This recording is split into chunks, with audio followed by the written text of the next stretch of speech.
जय श्री राम। नमस्कार, आप सभी का मेरे चैनल में हार्दिक अभिनंदन है, स्वागत है। आइए जानते हैं रामनवमी कब है, शुभ मुहूर्त क्या है और रामनवमी की पूजा विधि क्या है। रामनवमी चैत्र नवरात्रि व्रत पूजा विधि एवं व्रत कथा।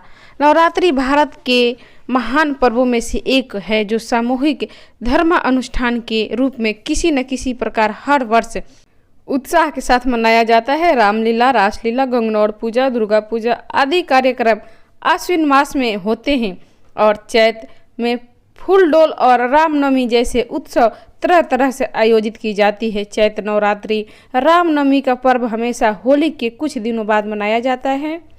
इस दिन को हम लोग भगवान राम जन्मोत्सव के रूप में मनाते हैं।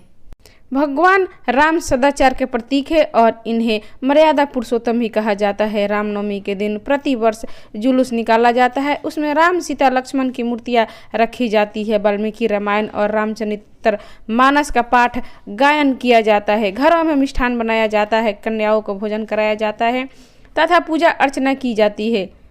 रामनवमी का महत्व। बसंत ऋतु में जिस प्रकार प्रकृति का उल्लास अभिनव पुष्प पल्लवों के प्राणी मात्र में विशेष रूप से उभरने वाली उमंगों में दृष्टिगोचर होता है, उसी प्रकार चेतना जगत में उच्च स्तरीय उभार नवरात्र की पूर्ण वेला में आते हैं। यह समय आत्मिक प्रगति के लिए किए जाने वाले प्रयत्नों की सफलता की दृष्टि से अति उपयोगी है।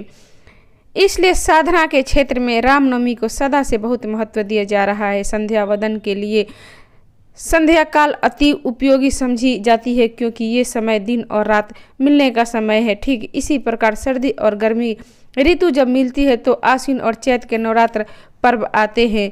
इन दिनों की गई उपासना का फल सामान्य काल की उपेक्षा सोमवती अमावस्या को स्नान करने की तरह अधिक माना जाता है। इसलिए साधना के अभ्यासी को इन दिनों कुछ विशेष करना चाहिए। जो नियमित रूप से नहीं कर सके उसे रामनवमी की विशेषता और पवित्रता को ध्यान में रखते हुए कुछ दिन तो साधना कर्म बना ही लेना चाहिए।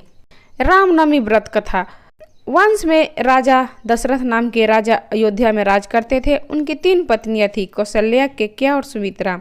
राजा दशरथ की कोई संतान नहीं थी, अतः ऋषि मुनियों ने संतान प्राप्ति के लिए उन्हें यज्ञ करने की सलाह दी।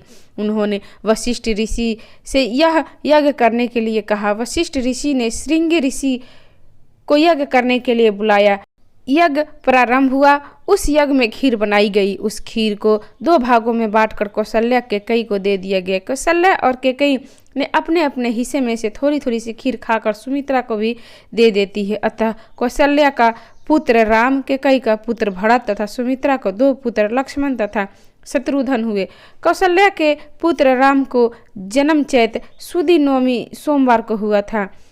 चारों भाई क्रमशः बढ़ने लगे और साथ ही उनके पराक्रम और वीरता की चर्चा फैलने लगी। उस वक्त राक्षस ऋषि मुनियों के यज्ञ में बाधा डालते रहते थे और उन्हें परेशान करते थे। राम की वीरता को सुनकर विश्वामित्र राजा के पास आए और उनके दोनों बेटों राम और लक्ष्मण को राक्षसों का संहार करने के लिए ले गए। राम और लक्ष्मण ने सारे राक्षसों को मारकर यज्ञ को निर्विघ्न कर दिया। एक दिन विश्वामित्र राम और लक्ष्मण के साथ परिक्रमा भरण करते हुए जनकपुर पहुंचे। उस दिन जनकपुर के राजा की पुत्री सीता का स्वयंवर हो रहा था। देश विदेश के अनेक राजा स्वयंवर में आए थे। एक एक करके राजाओं ने शिव धनुष पर प्रत्यंचा चढ़ाने की कोशिश की, लेकिन सभी राजा असफल रहे। भूप सहस 10 एक ही बार लोग उठावन टरे नटारा। जनक जी उदास होकर बोले, वीर विहीन मही में जाना। राम ने जब धनुष और प्रत्यंचा चढ़ाई तो टूट गया और उनका विवाह सीता से हो गया। जब वापस लौटे तो राजा दशरथ उनके युवराज बनाने और तदंतर सिंहासन रूढ़ करने की घोषणा कर दी। केकई का राम का युवराज बनना मंजूर नहीं था, इसलिए वह कोप भवन में चली गई। राजा दशरथ घबराए हुए कोप भवन में पहुंचे। केकई को राजा दशरथ ने देवासुर संग्राम में जो वर मांगने को कहा, उस वक्त उन्होंने कहा था, जब अवसर आएगा तब मांग लूंगी। आज उन्होंने राजा दशरथ से वही 2 वर मांगे कि राम को 14 वर्ष का वनवास और भरत को राजगद्दी। राम पिता के वचन को पूरा करने के लिए वन चले गए। भरत उस वक्त ननिहाल में थे।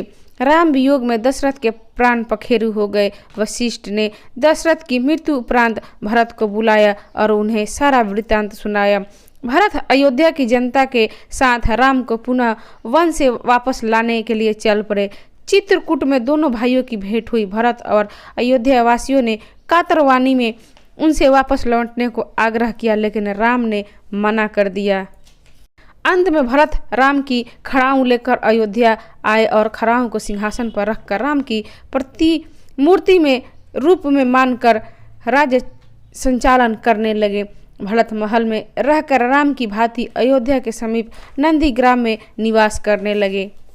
जंगल में एक दिन स्वर्ण माया मिर्ग का वध करने के लिए राम उसके पीछे दौड़े। बहुत देर बाद जब वापस नहीं लौटे तो सीता जी अति व्याकुल हो गई। उन्होंने लक्ष्मण जी को राम के खोजने के लिए भेजा। लक्ष्मण को नारी हृदय पर विश्वास नहीं हुआ, अतः उन्होंने झोपड़ी के चारों ओर एक लकीर खींच दी और सीता जी को उससे बाहर जाने से निषेध कर दिया। उसी वक्त लंकाधिपति रावण को सुअवसर प्राप्त हुआ और भिखारी का वेश धारण करके भिक्षा मांगने आया। सीता उसे लक्ष्मण रेखा के भीतर से ही भिक्षा दे रही थी। उसने भिक्षा लेने से मना कर दिया और उनसे आग्रह किया कि वह उन्हें भिक्षा लाइन के बाहर आकर दे। ज्यों ही सीता ने लक्ष्मण रेखा के बाहर कदम रखा, रावण उन्हें हर कर लंका ले गया। बीच रास्ते में जटायु ने रावण का रास्ता रोका तो उसने जटायु के पंख काट दिए।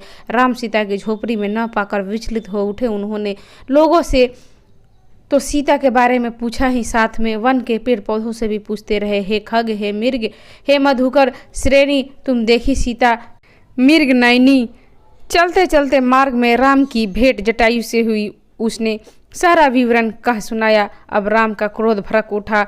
राम ने हनुमान और सुग्रीव की वानर सेना के सहयोग से शिव की आराधना कर समुद्र पर पुल बांधा। इस प्रकार अत्याचारी रावण को युद्ध में मारकर अपनी पत्नी सीता को मुक्त कराया। राम ने लंका राज्य को रावण के भाई विभीषण को सौंप दिया। जब राम और रावण का वध करके और 14 वर्ष वनवास पूरा करके अयोध्या लौटे तो खूब धूमधाम से उनका स्वागत किया गया और उत्सव मनाया गया। ऐसे मर्यादा पुरुषोत्तम राम के जन्म के उत्सव के रूप में रामनवमी की रूप में मनाया जाने लगा। तो ये थी रामनवमी से जुड़ी प्रस्तुति। आपको कैसी लगी? अच्छी लगी तो इसे लाइक करें, शेयर करें, मेरे चैनल को सब्सक्राइब करें और कथा सुनने के लिए, जानकारी प्राप्त करने के लिए आप सभी का धन्यवाद। नमस्कार। जय श्री राम।